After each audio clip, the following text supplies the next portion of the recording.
I'm a homebody by nature, but even thinking about some of these books reminds me why I will not venture out of the house in any kind of snow this year. Nope. So in that book, we follow our main character, whose name is 1000% escaping me. Bad human, bad human, bad human.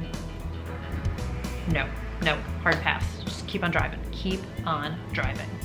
Because I was going to do the trifecta of One by One by Ruth Ware, Sanatorium by, it's not that I'm cheating, but it might feel like a cheat.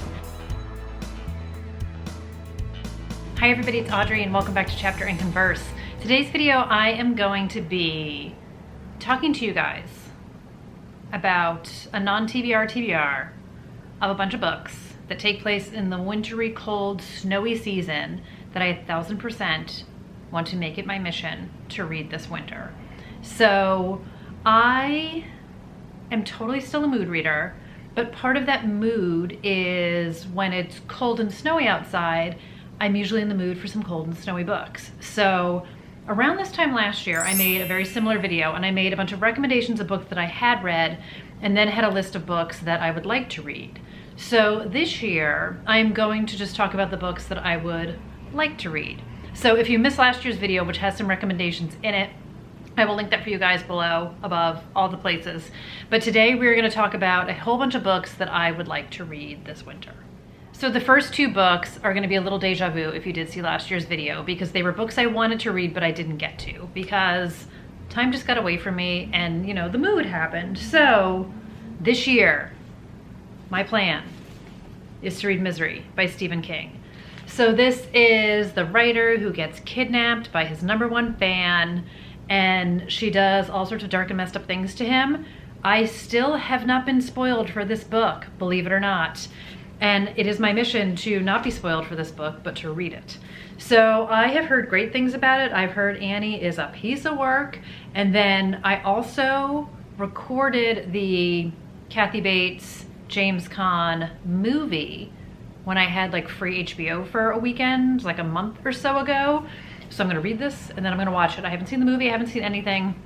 All I know is my good friend Sarah at Sarah's Nightstand raves about this book. She raves about Stephen King. I have read all of one, Pet Sematary, and on writing nonfiction, but I'm going to read this. And then I also, in a very non-me move, but I feel like reading me is changing a little bit or expanding a little bit. I 1000% ordered The Shining. I am so deep down a thrift books, Better World Books rabbit hole. Best worst thing that ever happened to me. So stay tuned for a book haul soon. So I did order a copy of The Shining. I have been dancing around that book for a long time. I have never seen the movie. I also haven't been spoiled by that, but that's another cold, snowy, which is why I'm talking about it here. So that'll be coming also, but I'm gonna read Misery first because I love the writer part of it and because this was on here last year. So stay tuned, I'm gonna do a little book, a little movie. And then the other one from last year, which I really wanted to get to and I didn't, and I just didn't feel right reading it in the summer. It just didn't seem right to me, is The Snowman by Jo Nesbø. So this is Abby from Crime by the Book's favorite book. I have not read a Jo Nesbø, but I'm going to. So this is serial killer vibes. This is into a series, but from what I've heard and what I'm gonna do is I'm just gonna jump into this book. I think it's like number 7 in the series, but it's fine by me. I'm gonna read it. So the rundown on this one is one night after the year's first snowfall, a boy named Jonas wakes up and discovers that his mother has disappeared. Only one trace of her remains, her pink scarf, his Christmas gift to her, and it's now worn by the snowman that inexplicably appeared on their front yard earlier that day. So our serial killer here builds snowmen and leaves them like as his calling card. Poor boy. So we're on the hunt to figure out what is what. But again, I've heard such great things about this. I've heard great things about Jo Nesbø. And what other time of year is there to read The Snowman than in the winter? And then Misery is full of snow. So another book which I got last year and had full intentions of reading it because I was going to do my isolated snowy trifecta of One by One by Ruth Ware, Sanatorium by Sarah Pierce, and then Shiver by Ali Reynolds, but I didn't get to Shiver in time, so I'm gonna read it this year. So this is 1000% inspired by And Then There Were None by Agatha Christie, which is another great isolated mystery, but there's no snow. And this one says, it started as a reunion, it ended with murder. So in this book, we have a group of friends who are snowboarders, and they have a reunion in the French Alps, and it turns deadly. So we get past and present timelines. There's a whole bunch of secrets and messed up stuff between these snowboarders. Allie Reynolds herself used to be a snowboarder, so I'm very interested in that part of it. I've heard nothing but great things about it, and this is 1000% my wheelhouse kind of a book. So you've got messed up female friendships, you've got dual timelines, you've got that isolated vibe. I am so excited to dive into this one. And then maybe I will do like a little mini review of the 3 books together, because that had been my game plan all along. And I will let you guys know, because I think they're each going to appeal in a different way, and they each have different vibes to it. So I will keep you guys posted after I read Shiver. The next book I have is by Ragnar Jonasson, and this is The Girl Who Died. This is his latest book. So actually, hold please, I have another recommendation for you guys. So I just finished reading The Darkness. So Ragnar Jonasson is my new favorite person in the entire planet. And this book, I talk about it in my November wrap up. So if you missed that, I will link it for you guys. So this book takes place in 2 timelines. We're in Iceland. So in present day, we're in the spring, but in the other timeline, we're in the winter. And you want to talk about cold winter atmospheric feels all over this one. So this one is actually an inspector who is being pushed out into early retirement, and she is not happy about it. She has 2 weeks left on the job, and she winds up digging into an old case, which was sort of like soft solved. So the body of a young Russian woman was found washed up on the Icelandic shore, and the investigation determined that it was a suicide. And then sort of the case kind of quietly closed. But Hulda, who is our main character in this one, never really bought that. So she winds up looking into that investigation and looking into what really happened to that woman. So we wind up getting her investigation, but we also wind up getting a lot of her personal life and dealing with the fact that she's being pushed out of her job and sort of coping with retirement, and her whole life has been her job. So this was beautifully written, so well done. I was completely hooked. This is the first in a series, but cold, snowy vibes. But I actually haven't read this one yet, and I picked this up. I don't know where to put all the books. I picked this up with the full intention of reading it, which I know sounds like, I know. So this one says, Teacher Wanted at the Edge of the World. And this one follows a woman named Una, and she's struggling to deal with her father's sudden tragic suicide. So it says she spends her nights drinking alone in Reykjavik, stricken with thoughts that she might one day follow in his footsteps. So she responds to an advertisement she sees to be a teacher for 2 girls in this tiny village of Skalar, population of 10. On the storm-battered north coast of the island, she sees a chance to escape. But once she arrives, Una quickly realizes nothing in city life has prepared her for this. The villagers are unfriendly, the weather is bleak, and from the creaky attic bedroom of the old house where she's living, she's convinced she hears the ghostly sounds of singing. Una worries that she's losing her mind. And then, just before midwinter, a young girl from the village is found dead, and Una fears that one of the villagers has blood on their hands. So this says darkly claustrophobic. I can just feel all the cold atmospheric vibes of this one. Talk about like an isolated mystery. This also gives me sort of that weird Death of Mrs. No, not Death of Mrs. Westaway. Turn of the Key vibes, where you have sort of the nanny come to take care of the children. This is a teacher coming to take care of the children or to teach the children. And weird, strange things start to happen. So again, this is his latest. I heard great things about this book, and I'm excited to like snuggle up with something warm and then dive into this book. But I love the idea of like the same thing with Turn of the Key. I keep wanting to say Turn of the Screw because that's what it was based on. Is it ghostly? Is it otherworldly? Or is it really just the evil or the people around you? But after reading this, The Darkness, I'm totally hooked on his writing, and I mentioned it in that other video as well. As I went down my thrifted book path, I immediately hopped on and got the other 2 books in this series, and I can't wait to read them. So hopefully some of those take place in the winter. So the next book has winter baked right into the title, and this is The Winter People by Jennifer McMahon. So when I did my video last year, this was actually a recommendation from you guys, and I had not at that point read any Jennifer McMahon yet.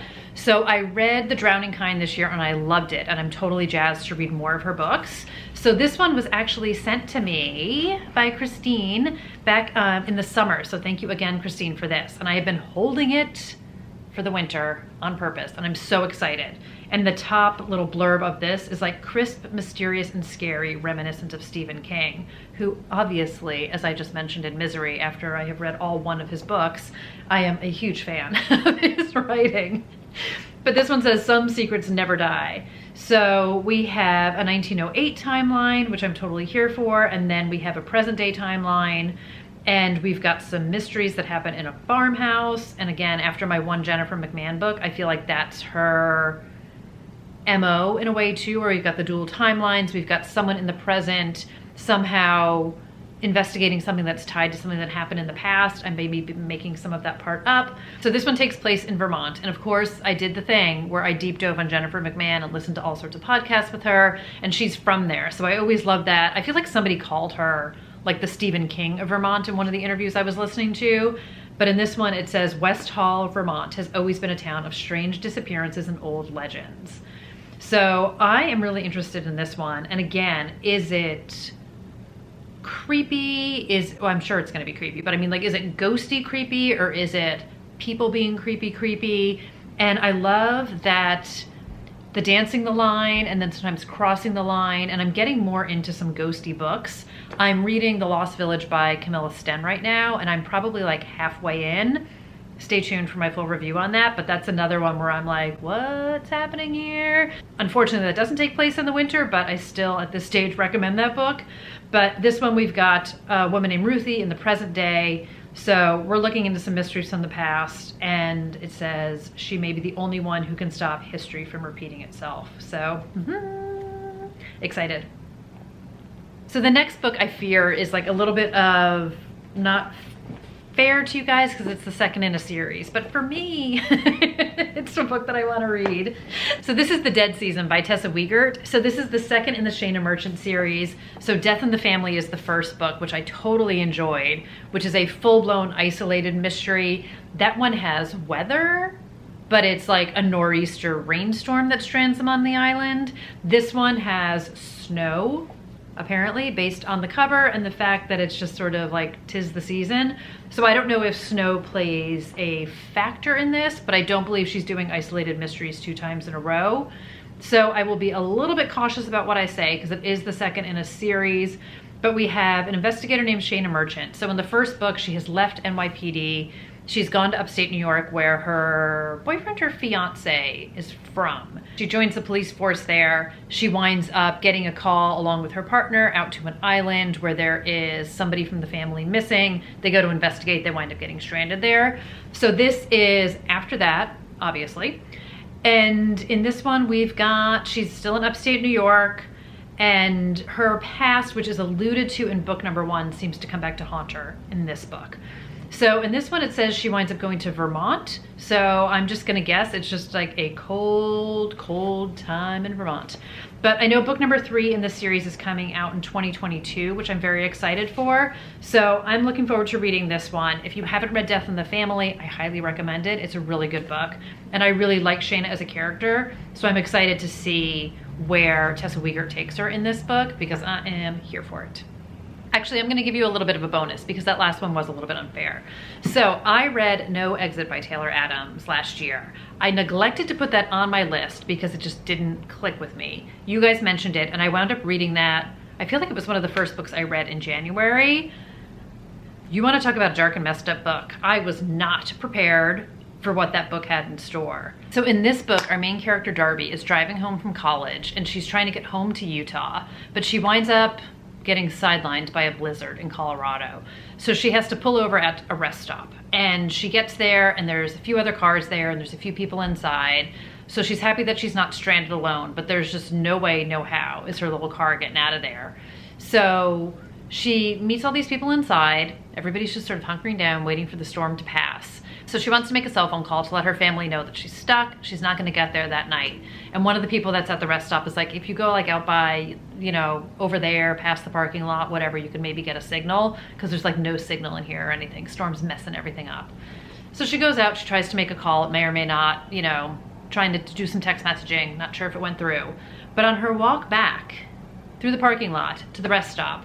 She kind of goes like around the cars, and there's a big van, and in the van is a cage, and there's a kid inside the cage. So that car belongs to somebody inside. Somebody inside is a kid in a cage locked in their car, and she's now stuck at a rest stop with the person who would do that, and she needs to figure out what's going on. So this is definitely an off the rails, hunker down, wild ride of a book, and definitely dark and messed up people doing dark and messed up things.